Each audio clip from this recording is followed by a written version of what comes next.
The NFL season's too long. Yeah.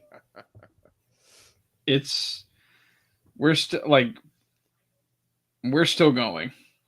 Yeah, this is I don't know. This makes me I hate. It makes me hate the 17 game season. it But does. I don't know. I feel like the Super Bowl should be next weekend.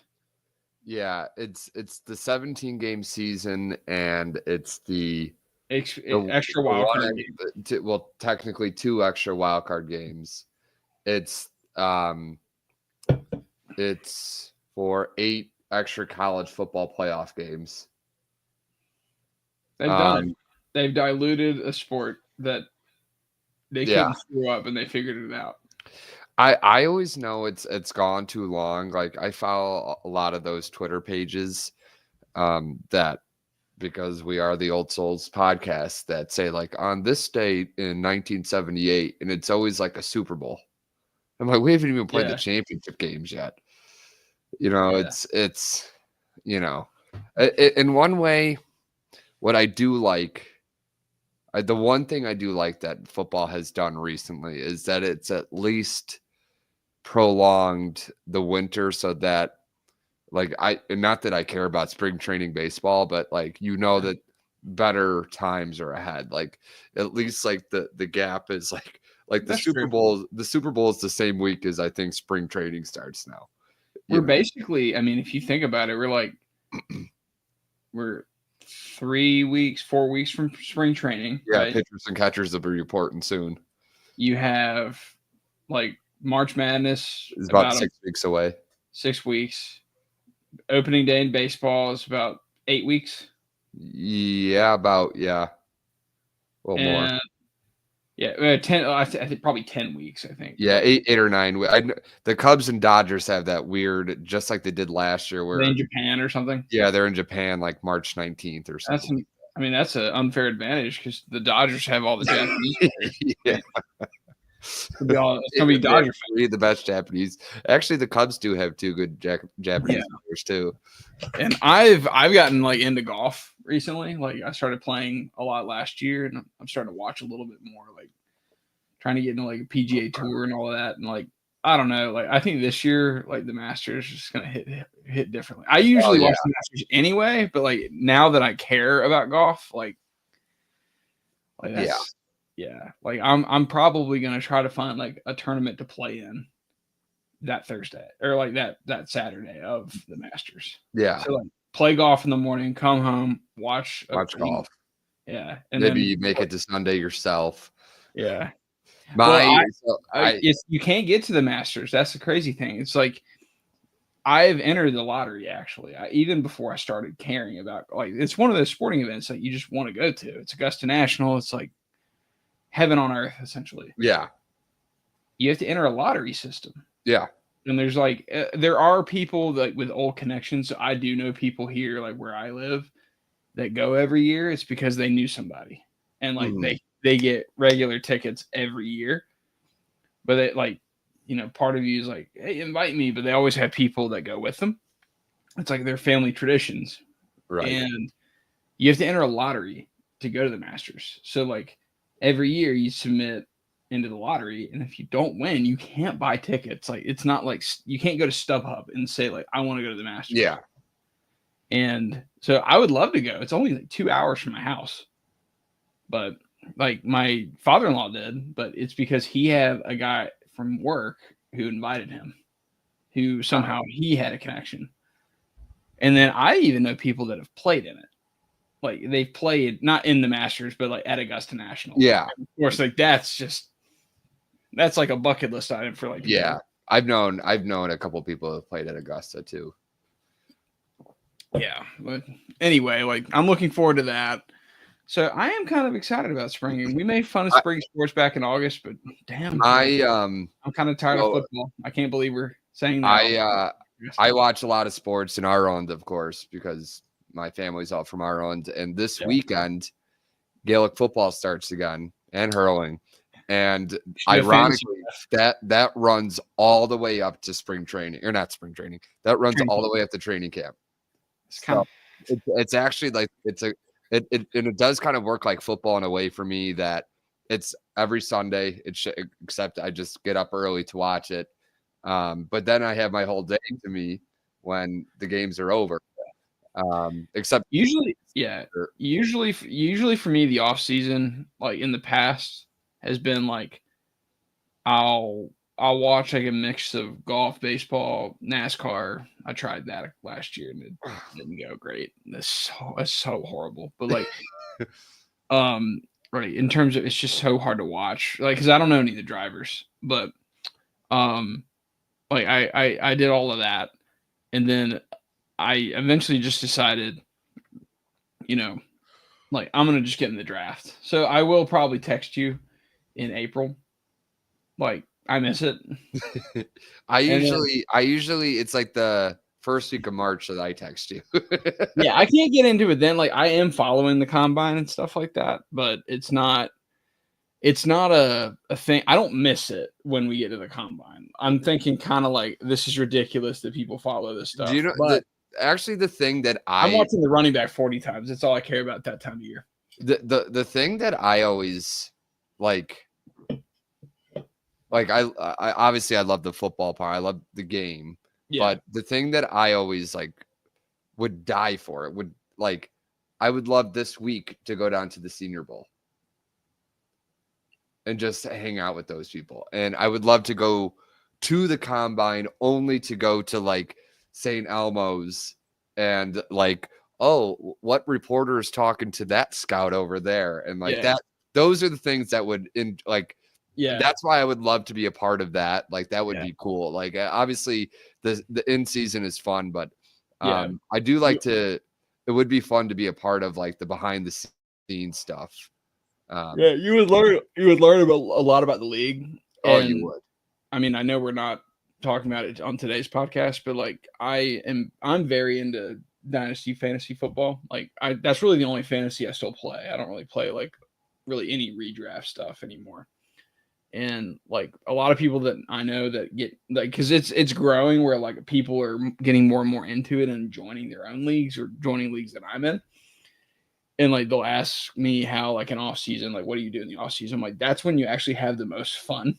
Yes. Playing dynasty is not like the season's the least amount of fun. Cause like you don't, especially if you have a good team, like you're not taking your studs out of your lineup. Like, no. And you're super deep. You're not having to make a lot of trades or whatever. Yeah. But like in January, like for me, the first thing I do is like I write down a list of like 50 or 60 guys that declare for the draft that are fantasy football players. That could be like tight ends, receivers, running backs, quarterback, right?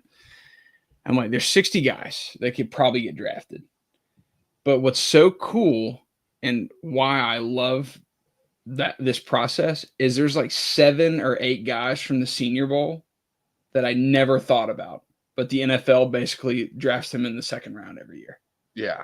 Like Christian Watson was that kind of player. I didn't know who the dude was. I did. Remember? Yeah. Well, I knew him from the Senior Bowl.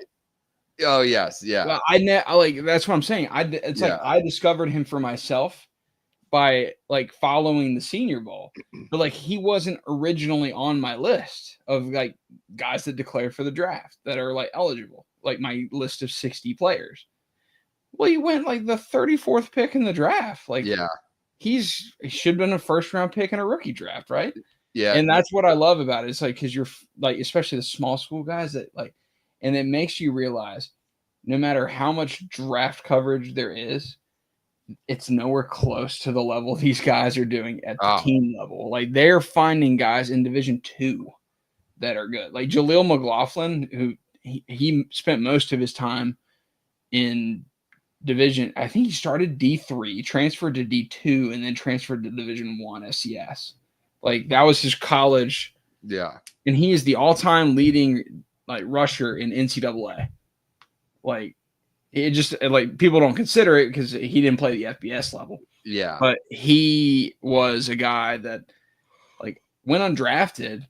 But like the cool part is like the scouting stuff and the off-season stuff is I didn't even pick up on him until like July when like the Broncos started like beat reporters at training camp started like talking about like who's getting reps, and I'm like, who the hell is this guy?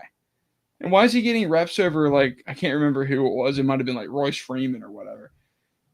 He's getting reps over that. I'm like, I'm gonna put a claim on him because what the hell? Like, and he hasn't been a superstar or anything, but like he gets snaps at the NFL level, and he went to Youngstown State.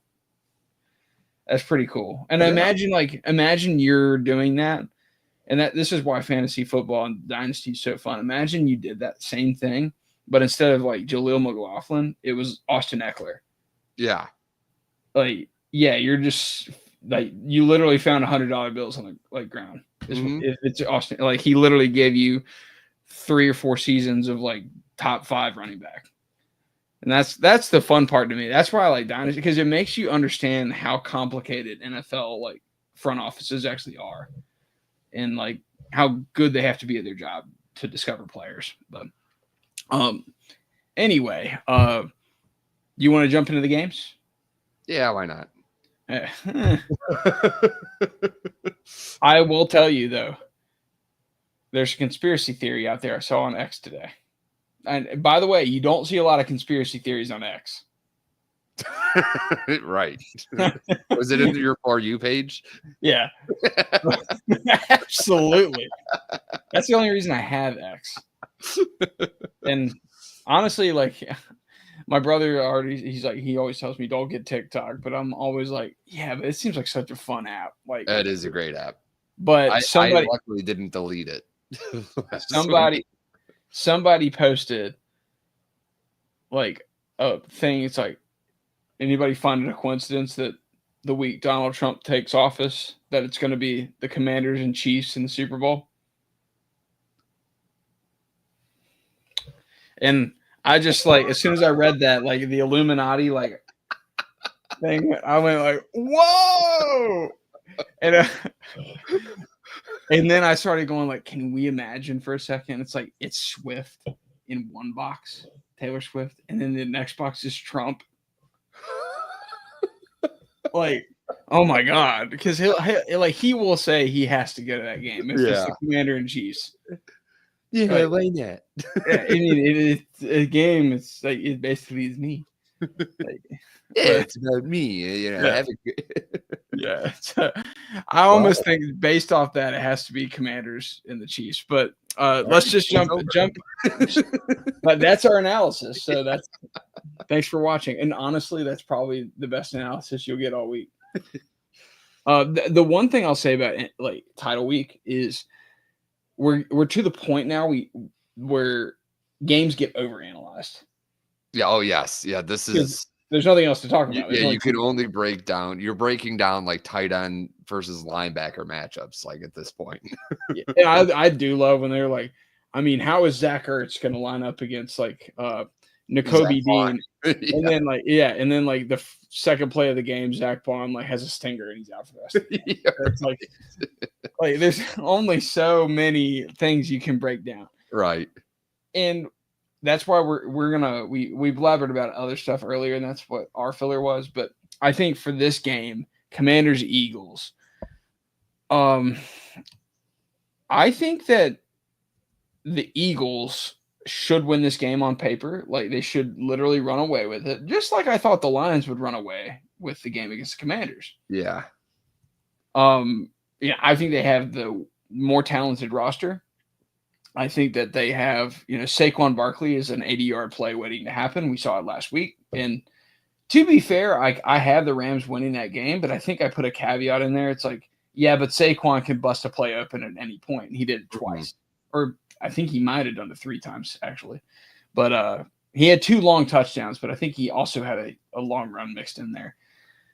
That could easily. The long touchdown where he was beating his head was awesome. That was pretty sick. I'll say this: Lamar Jackson is probably going to win the MVP this year.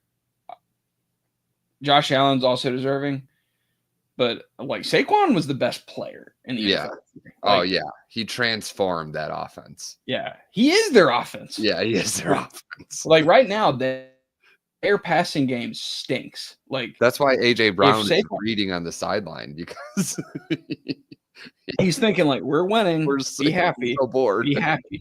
And he's just like, and I will say, like, what are the chances if Philly loses this game that like there's going to be a divorce between like one of those receivers? Yeah. Like it'll be like Devonta Smith or like AJ Brown. I would put like my money on AJ Brown. Yeah, since he's older and more money. I also just think like if there's a malcontent receiver, I just feel like AJ Brown fits the bill. I don't know, like he seems like the guy that's more likely to be unhappy than like Devonta Smith's mannerisms like don't remind me of a guy. Yeah, he still seems like a kid, like in a good way.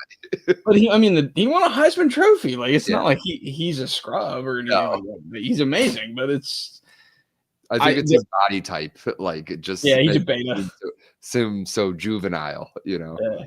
He's a beta receiver, as the old souls used to call small receivers, and then now they changed it. It's like it's not right to say alpha beta. We say prototype.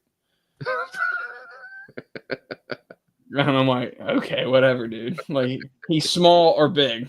Like why don't we just do that? Small or big. Yeah, what's wrong with? By the way, like why did we even start with alpha or beta? Why don't we just say small or big? Like Mike Evans, big receiver. Tyreek Hill, small receiver. Both very good. Yes. Like it's okay. But Justin Jefferson, just right. But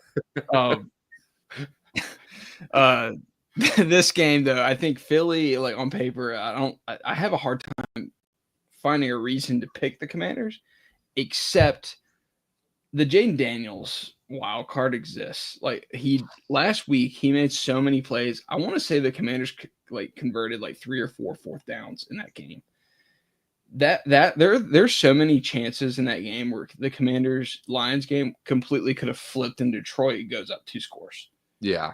But Jaden Daniels kept making plays in big moments. And Scary Terry. Yeah, Scary Terry. And of course, their defense turned them over. 4 times. 5 turnovers. Yeah, 5 turnovers, 4 picks, and then a fumble. And like when you combine all of that, like they won that game. But I think, you're relying on a lot of I think Washington would need to have the same recipe to beat this Eagles team that they needed to beat the Lions last week. And I have a hard time seeing that being repeated again. Like if Jaden Daniels wins this game,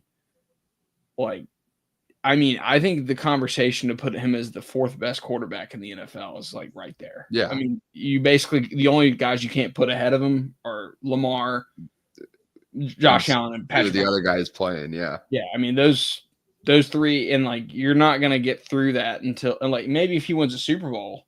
Well, and even like if the Commanders did win, Jaden Daniels would have as many playoff victories as Lamar Jackson does already. And I texted you this during that Lions game. Is that game reminded me of the 2010 divisional playoff game with Green Bay and Atlanta? Yeah.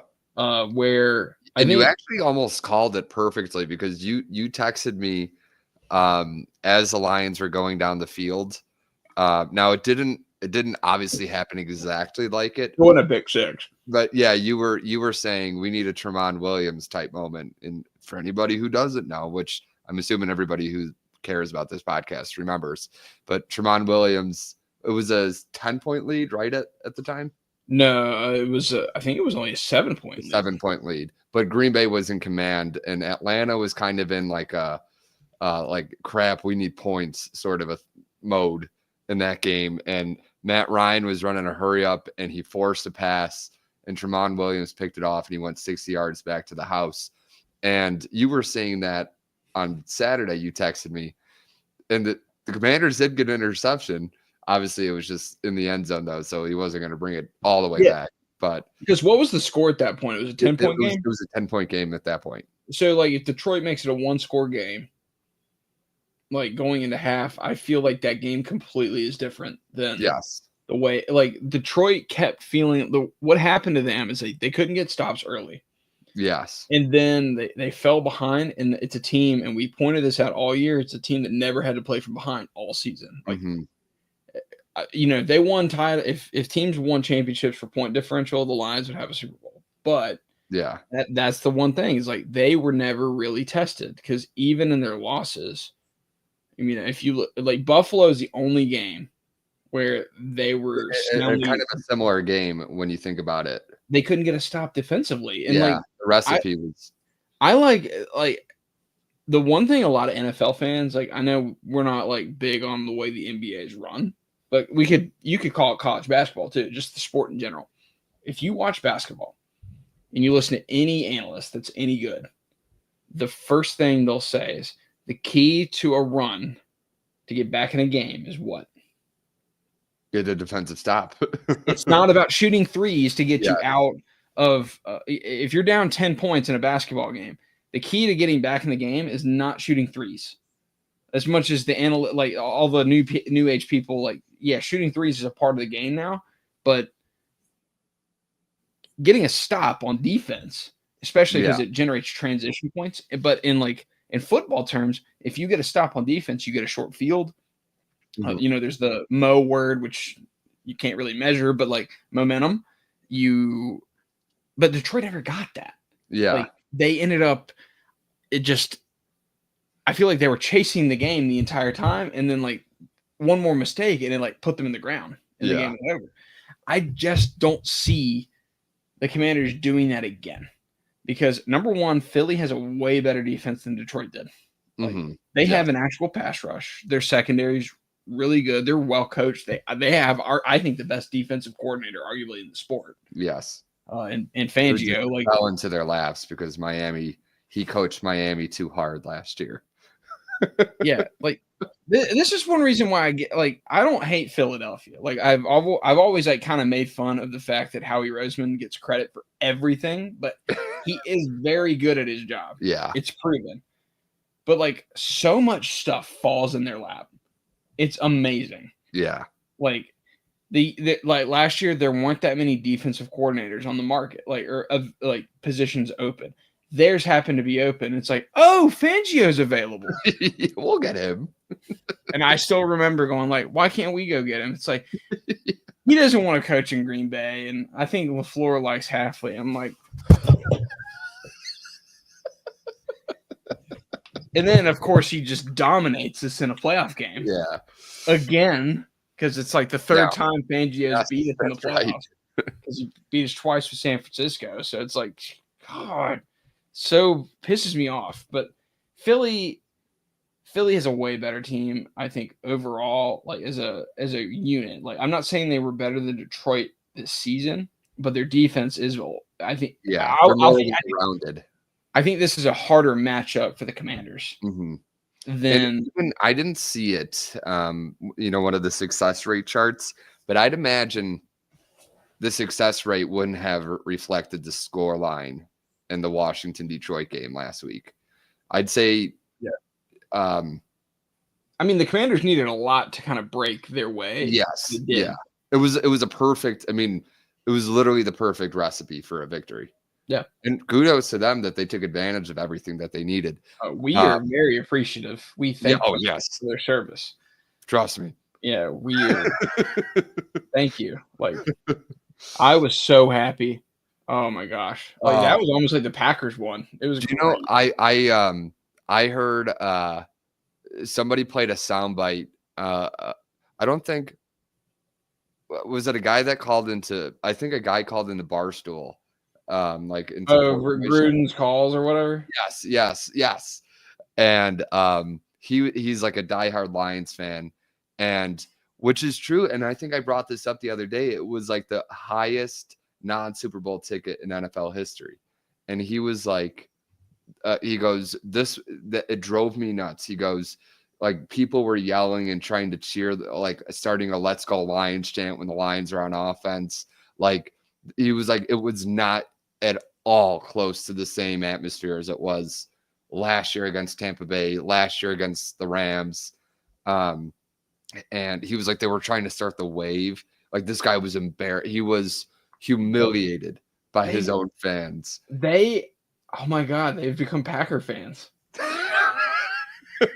You only won 2 divisions. Yeah. Okay, like they've made a mockery of themselves this week. A lot.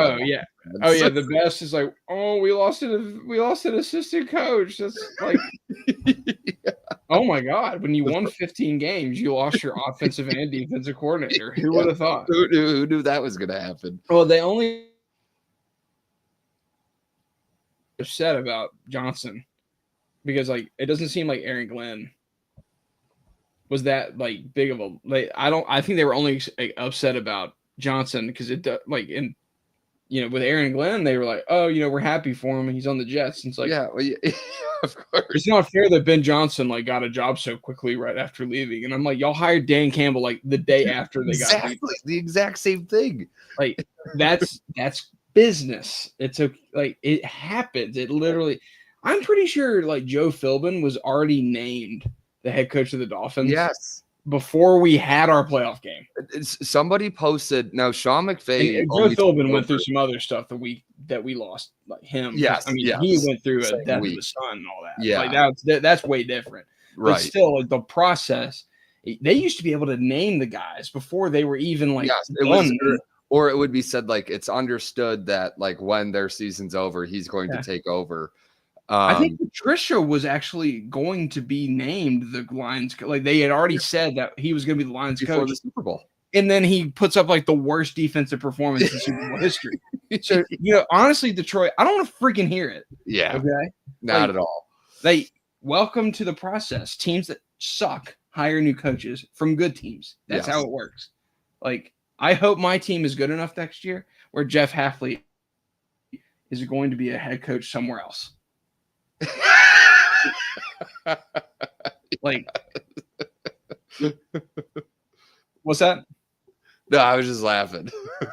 Yeah, I froze for a second. I think. Yeah, you did. But but I hope my team is good enough for Jeff Hafley to get hired. And their complaining the entire week is just so. It's cringy. It's like they literally haven't been here before, but it's like, shut up. Like, do you know what the funny thing is about that? Like, and as a Bears fan, it hasn't happened that much in my time as a Bears fan where a coach has gone to another, like Adam Gase was like the last Adam one. Gase, obviously Fangio left for a head coaching job. Rivera didn't get a head coaching job right away, but they ousted him. Right after the Super Bowl, so Lovey could call the defense again, which is dumb. But the kind of the one, I guess, the biggest one that of my fandom that my team lost was Jim Harbaugh last year at Michigan. And the same people who are Lions fans, now I don't want to categorize all Michigan fans as feeling this way or saying this, but I remember some Michigan fans like on Facebook and Twitter and being all upset that Harbaugh left Michigan at that time. Like when people were afraid that the sanctions were going to come down on them. And like, I remember I like commented like on a Michigan Post, like, congrats, Jim. Like he owes us nothing. Like he got us our national championship. He got us 3 straight Big Ten titles, beat Ohio State 3 straight times. And I remember like a couple of people replying to me like, what do you mean he owes us nothing? I was, what are you talking about? Like he got us everything we wanted. And it's probably literally people now that are acting that way about Ben Johnson. The man literally got a guy that just won the national championship fired after winning like 11 games again. Yeah. Like the Ohio State is like, they're still kind of broken. Like I feel like Ohio State won the national championship. And like, I still don't know about Ryan Day. Yeah. But you just won the Natty. It's like, yeah, but we didn't beat Michigan. Like they're like Harbaugh broke the Buckeye brains. Yeah. To the point where like they can't even appreciate a national title. So if you're a Michigan fan, like what is better than that? Their shirts of like, you know, their national championship shirts, they still put that team up north 13-10 loss on their shirt. They didn't even call Michigan the team that beat them 4 straight times. They still so I could see Michigan fans like buying the shirts and just like taping Michigan over them. Yeah. Like, you lost to Michigan and we didn't have a quarterback. That's actually a good idea. I should look to see if that's out there. Yeah. I had secondhand that you don't want to give them money. But Oh yeah. in this game, I'm going to take Philly here. I'm putting the caveat that Jaden Daniels goes like video game again, like Nikola Jokic does in basketball sometimes. I was Where, gonna send you that Nikola Jokic is because I was thinking of you when I see that. yeah, 74 fantasy points, which is the average center gets like 30, and he had 74. So He's like worth 3 players almost. Stupid. But yeah, he's amazing. But I'm gonna take Philly here with a caveat that Jaden Daniels goes crazy. I would take the Commanders in that situation, but I can't predict it, and I don't think it's more than 50% likely that happens. Yeah. Or it might not be enough. Give me the Eagles. I'm actually going to take them kind of like they won back in, I want to say November when they played. I think Saquon has another big game. The Eagles kind of struggle in the passing game, but it doesn't matter. They control the game. Give me the Eagles 27-17. I'm going to take the Eagles by 10. I'm going to take the Eagles. I think they're going to push the spread. Right now I'm seeing the spread is 6. So I'm going to take the Eagles. That's right. Yeah, 26-20. Okay. Yeah, I just think, and also too, I see the other thing as well is because Washington got out to such a big lead early on the other day and kept piling on, and obviously the turnovers didn't help. But Detroit wasn't ever able to really establish their running game, and they did have success running the ball, but I don't see Philly getting away from well, also it's because Philly has a better defense. I think Philly will be able to stay on their running game, and Washington doesn't have that good of a run defense. I think that Saquon's going to get his yards, and it's dumb to say because it seems like nearly a lock every week. He'll have a big one at some point that'll break Washington. Yep. Either it goes for a touchdown or it's like a ceiling first down that I hate the clock. I hate that it's for the Eagles because I'm not an Eagles fan by any means. I'm honestly I'm rooting pretty hard against them, but I will say this: if Saquon Barkley was my running back and like his run puts me up 2 or 3 scores in the NFC Championship in the fourth quarter, and it's like a 60-yard touchdown, and he's doing like the wavy arm thing, that would be like, that would be I can't describe it. It wouldn't be age appropriate, but the same. Like that's what I'm describing. Like lose your mind. Yeah. What an electric player. I love him. It's the same as I don't like the Eagles at all, but when he broke that run and I saw him beating his head, I was like, oh, he's so cool, man. I don't know. Like I hate that he's an Eagle. I mean, it's at least he's not on the Giants because, like, on the Giants, it felt like he had a Ferrari in the trailer park kind of meme. But like, this is not like this is like the guy Saquon Barkley going to the Eagles right now is kind of like the spoiled rich kid got another sports car. Yeah, you know what I'm saying? Like, instead of like, why don't we just like give the hardworking American meat packer? I saw a video the other day, and it was it said Jalen Hurts on the Eagles, and it was like these 6 or 7 guys pushing a pickup truck, and there was another guy that was sitting in the bed. Yeah, I saw that. Yeah, cabin. You and me see the same memes. I'm pretty sure. Yeah, we do. I think we're on the same. Well, we do have a shared Twitter account. Yeah, so I think we're seeing the same For You page because it's like, yeah. But I was laughing so hard. Yeah, but we're both taking the Eagles, so yes, Commanders will definitely win now. What if we just ended the podcast and we're like, "What do you think?" and then just ended it? Come on, come on. I loved your text message this morning that goes like, Jim Nance. Can I just like for the first time in 31 years is going to the Super? Oh shit! We got a late flag.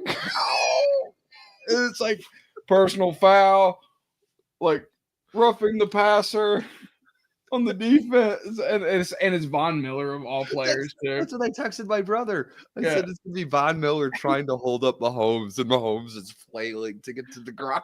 Yeah, it's like the most memorable Von Miller playoff moment will be this. Like Instead of like, I don't know, being Super Bowl MVP, it's going to be like holding Patrick Mahomes, and Mahomes just goes, like what I can say, the what this game, I can already picture the image in my head is it's going to be Josh Allen on the sideline looking dumb again because somebody on either his defense or his kicking game or Mahomes just makes a play and Josh Allen just gonna be like on the sideline, like, can I catch a break for once? Yeah, I want to see. Okay, I have a question with like my main question here is when the Bills lose this game, because they will. Because not that I think that the Bills aren't better than the Chiefs. They are the better team. Which I think is they're better. thing. I'm not trying to insult Buffalo. Like, I think you're better than the Chiefs. Yeah, but I don't think you're gonna win because I believe in black magic sometimes, and I think this is gonna happen. Like, I think the Chiefs are gonna win this game, but who's gonna replace Stephon Diggs looking up at the scoreboard? James Cook. Speaking of, seen another meme. Oh, James Cook is gonna get tackled by the dreadlocks.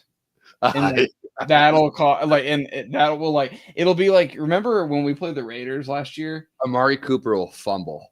Do you remember when we played the Raiders last year though? And like Christian Watson had a runaway touchdown and they dragged him down by the horse collar, and it was a penalty, but we got the ball at the 1 and we couldn't score, and it was going to be an easy touchdown, and that ended up costing us the entire game. It's going to be like James Cook's running away, and they grab onto his dreadlock like for a last second like tackle, and it works, and then they fumble the next play. All right, that's what's gonna happen. I got it. It's not gonna be the Jim. Like, it's not gonna be Romo going like, "Oh, Jim, there's a flag." Like, that'll be too obvious. It's gonna be James Cook has a breakaway run. Okay, and the Bills are down 2. Like under a minute left, and like James Cook takes a screen pass and gets like 30 yards down the field and gets to like the Kansas City 40. Yeah, but instead of getting to, he had a runaway touchdown, but gets tackled at the 40-yard line by his dreadlock. The next play, the snap goes over Josh Allen's head, and the Chiefs win. And the Chiefs for the, and it's gonna be Nance calling like. And I can't even. How many years in a row would it be? Would it be 3? 4? 3 in a row. No, 3? Yeah, 3. It would be 3. Yeah. For the 5th time in 6 years, the Chiefs are going to the Super Bowl. Oh, and then Romo will do like, it's a tradition like any other, Jim. Like, oh, Jim. And then they'll replay, and every time the snap goes over, every time I need more beer, man. But like every time the snap goes over the Allen's head, he's like, "Oh!" Like, you just hear Romo going like, "Oh no! I know what it feels like to fumble away a Super Bowl playoff game." And then they'll show like the all 22 camera, and they'll be like, you'll see Keon Coleman, he actually ran a double move and he was open. If Allen just got the snap, he would have had him. Oh, Jim, it would have been a touchdown. But it's Kansas City's going Jim back. Nance saying heartbreak for Buffalo yet again. Like, I feel bad for laughing at this. Oh, I know. But like, because I want Buffalo to win. Like, I'd like something different. But yes, at the same time, like, if that happens, like, that's just, it's comedy at this point. Like, oh, I know. You just have to laugh at it because there's nothing any of us could do. It's just, and Taylor Swift and Caitlin Clark going crazy. Yeah, I got to do the dance for those YouTube viewers. Like, that's the, like, Swift is a big like pumper her arms up and go crazy, and just like she's yelling, but she's not actually saying anything. Yeah. So, like, she's probably in her press box not yelling, but just going, yeah. Like, that's what it looks like every time she's like cheering for Kelsey. And how many catches will Kelsey have where there's nobody within 30 yards of him? First 3 quarters, Travis Kelce, 3 catches for 6 yards. Fourth quarter, Travis Kelce, 2 catches for 50 yards. Jim, how did they leave him so wide open? One of them's gonna be like a tip pass that like gets to him, and it'll be like it looks like a runaway touchdown. And he's so slow now. Oh, I did. Speaking of like crazy jinxes, is like so. What I actually kind of do like is that if Buffalo wins, we'll be like, we jinxed the hell out of the Chiefs. Yeah. You can thank us. Yeah. Like, you're welcome. Exactly. Because it worked for Detroit. Yeah. That's actually true. We just kept talking Detroit up. Yeah. And the first people that were like, when Washington scored a touchdown, but you and me were like, yeah. I'm a commie through and through. Oh. But it's with but what was I gonna say? Oh, with this game though, like to break it down seriously, because I think have we broken down every funny thing that could happen in this game? Because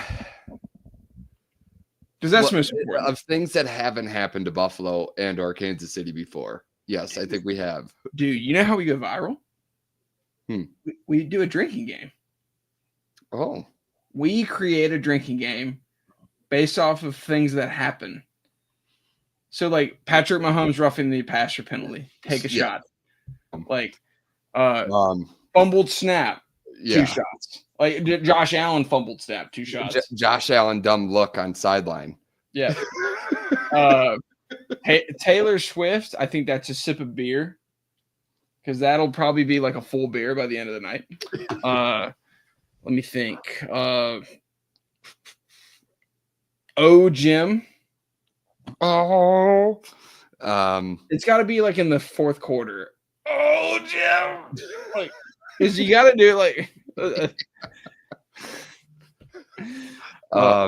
People hate on Tony Romo. I freaking love it. Like, because that's how we all talk on our living room. Like when we're watching the game, we see. I mean, nobody made fun of Tom Brady last week when the Lions ran the pitch to Montgomery in the shovel, and Tom Brady of all people, who's won 7 Super Bowl, goes, "I've never seen anything like that before in my life." Yeah, y'all got a pretty good play caller. Look at y'all. Yeah, for one. But But and I love Brady too. Like, and I think that was his best game of his career so far. Yeah, I thought, and I could only slightly hear it in the bar. Yeah, but he did when there were 12 guys in the field. He's like, "Oh, are you kidding me?" Like, he was getting mad. Like, where he's just like, "Are you kidding me?" At this moment, where we were in the bar, like we couldn't obviously because the sound was just barely on, and it was loud enough in the bar that when the clock ran out, I was like, "How do you just take a delay a game there? What do you?" And then like with the 12-man penalty, and they showed like Aaron Glenn and all the defensive coaches, we were like, "Oh, that was." I was yelling, "Snap it! Snap it!" Like because like a Packers fan in me is yelling, "Free play! Free play!" Like you get a free shot of the end zone, go for it! Like. And the last thing I'll say about that Lions game, we'll go back to the Chiefs Bills. We are so off the rails. 44 but like, minutes. I have a friend from college, like big Lions fan, right? And he says that, well, like historically, Green Bay definitely gets more calls than any team in the league because you look back and we draw more offsides penalties like over the last 15 years than anybody. I'm like, wonder why. We had a guy that specialized in a hard count. Like that's not the refs favoring us. It's like stop jumping off sides. Like, yeah, what do you want? Like, they took that as like the Green Bay gets all the calls. So part of me is like, Detroit, welcome to being in the NFL. Yeah, and part of being in the NFL is you lose in the playoffs in a heartbreaking fashion. You want to be in the game? Welcome. But back to this game. Speaking of losing in the playoffs, we got to talk about Buffalo. I think Buffalo to me, I think their defense is every bit as good right now as Kansas City's. I think Josh Allen's playing at a higher level than Mahomes. I love the way they're running the ball. I think the only thing Kansas City, to me, I feel like the way that where they have a true advantage, I think is literally it's the Arrowhead mystique kind of. Yes. This game's going to go two ways. This game's going to be Kansas City winning, like we joked about, where it's going to be like the something crazy, close, something silly, something crazy, or Buffalo actually wins this, like going away. I think that's the two options we get.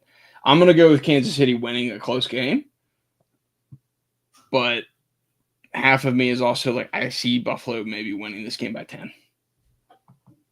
Like, yeah, I mean, it's hard to see, but Buffalo's just better.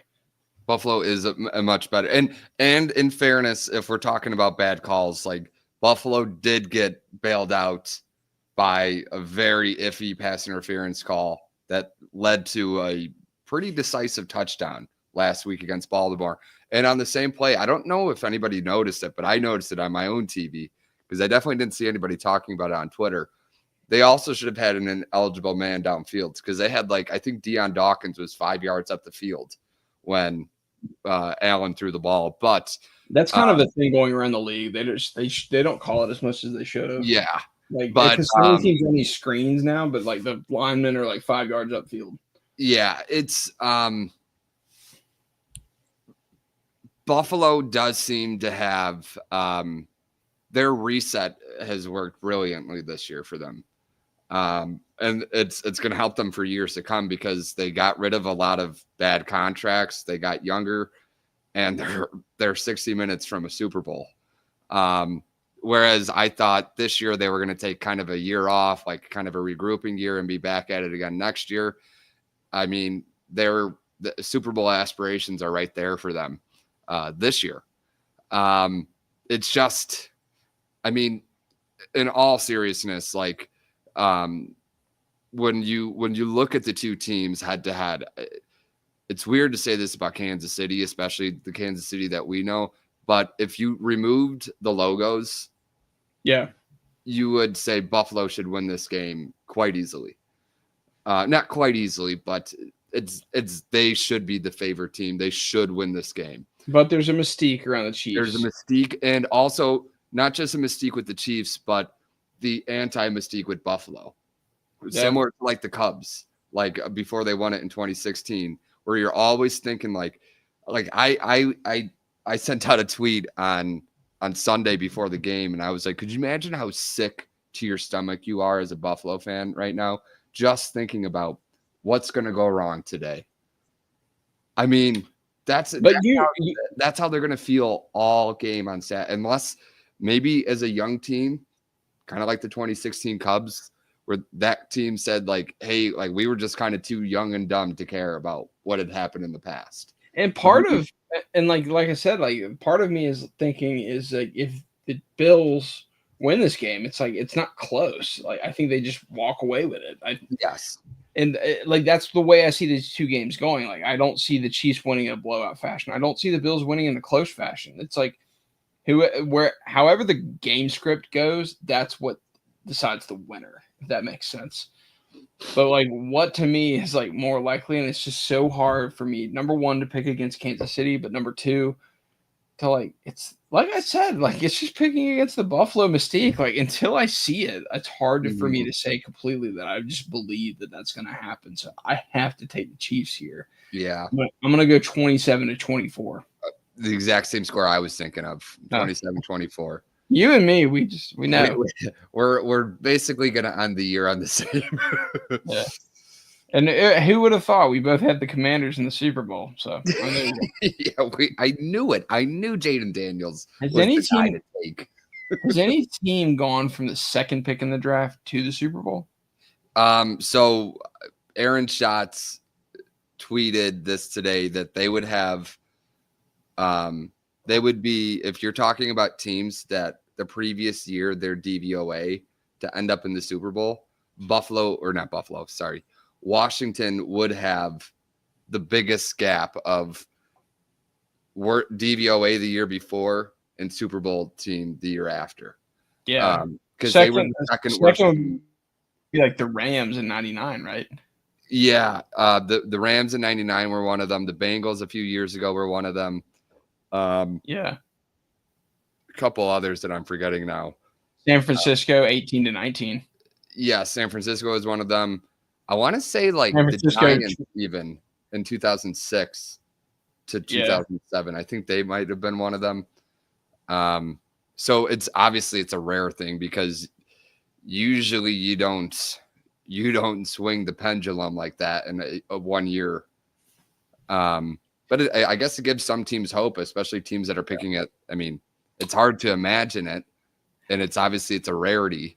Yeah. But and it probably doesn't happen next year, but it could happen in 2 or 3 or 4 or 5 or 10 years.